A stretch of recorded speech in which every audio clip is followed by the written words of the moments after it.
Welcome back to the Disrupt Desk. We're going to break down everything that you saw from the Fintech track. But first, some housekeeping. Don't forget to network. You can also head to the Disrupt Passport booth in the expo to get a passport stamp for a chance to win a VanMoof X3 e-bike. Cha-ching, got paid. We'd love to know what you think about the event so far, so please scan the QR code on your screen to take our survey. Tell us what you think. And with that, I'm going to bring back my good pal, Daryl Etherington. What's up, D-Town? Hey, Jordan. Wow. I'm so excited. Wow. No, I really am, though, actually. I have so much energy. I just watched all this SEC crypto stuff, and it really gets me going. So I'm jazzed. I'm really excited about it. Gets you fired up. Well, we are going to focus primarily on kind of the crypto SEC stuff. We actually have a clip from the Brian Armstrong interview. It was interesting. Right out of the gate, Panzer brought up that public kind of dialogue around regulation between Brian himself and the SEC. And Panzer asked, why would you have that conversation out in the open? Let's see what Armstrong had to say about it. I think there's a lot of open dialogue that partly has opened up as a result of that tweet that went out, where I'm hoping to connect with them more clearly. And if they want us to come get licensed as a broker-dealer, great. We're happy to do that. If they want us to remove certain tokens from our platform that they think are securities, great. We're happy to do that too. We've been waiting for and asking for them to come out and publicly say, which tokens do you think are securities? Create a level playing field for the industry. Even if it's not an answer that we like, we're more than happy to follow it.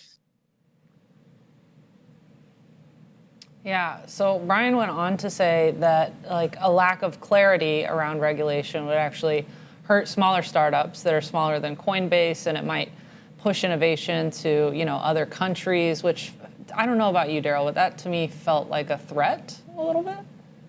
Yeah, I mean, that's always the kind of line. We've seen Facebook use it a lot of times too, right? There's this line that well, if you step on our ability to innovate, then other people are going to out-innovate us, right? By kind of narrowing down our avenues available. But it's a very disingenuous argument. I found everything he was saying there pretty disingenuous, to be honest.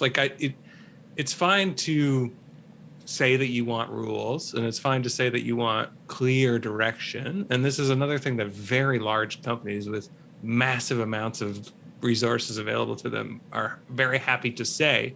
But you're talking to a government agency, right? And a government agency, which, especially in America, traditionally is very conservative with how it behaves, because it wants the free market to essentially do everything it can, short of hurting the people that it's supposed to serve, right?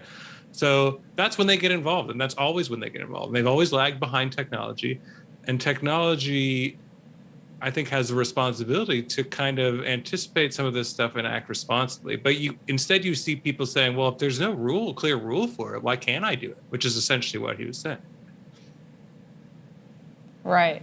And so do you think that his approach, I mean, I'm not just talking about the Twitter conversation, right, and the Twitter thread, but his approach in terms of, we're going to set forth a proposal, right? Maybe we'll just make our own rules. What do you think about that, SEC? Do you think that that's going to end up being successful? And I know we just had the SEC on. Does it sound like that would be something that Aaron and co are receptive to? Well, definitely. And they ask for these things, right? Whenever they're setting out to regulate a new area, any of the civil regulators that the government oversees, they ask for industry guidance on the regulation, because they cannot be expert, for the reasons that I outlined before, right? They just don't have the resources to do it. They don't have the time to do it. The SEC has a lot to do beyond figuring out what the hell's going on with NFTs over here, right? So I think that that's totally valid, and I think that those will be considered, right? And that's a very valid way of going about this. But this other thing that they were trying to do, which Aaron actually alluded to when she was talking, was making something that looks very much like this other thing that is already regulated, but trying to sneak it by because this one technically isn't, is sort of bad faith interpretation of that relationship, right? Offering up your proposed rules is totally good faith relationship participation, and I think that's why they're doing that now and not the other. So right after that interview with Brian aired, there was some news out of Coinbase, right? I'm going to let you explain it, because I think everyone in the audience should know by now that I'm not a crypto Right. nerd. I don't know. What I'm you're also talking not a about, crypto really. nerd. I don't know if you can tell that either. And I'm probably going to have crypto people. You're a attack me nerd, though.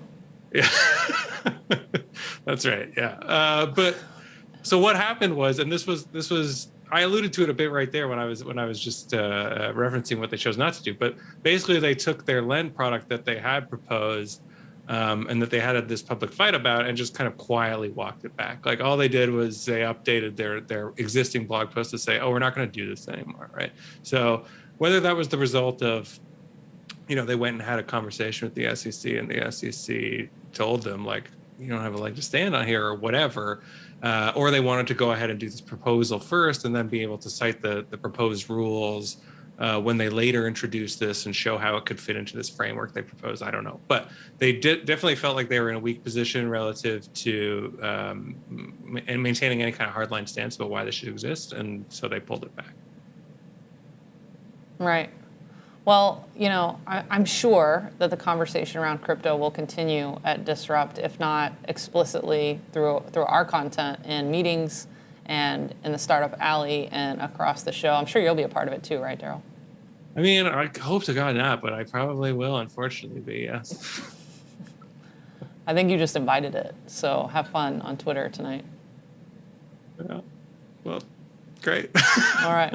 Well, I'm going to see much more of you today or tomorrow and the next day at the show. But for now, I'm going to say goodbye. Thank you, Daryl. You're the best.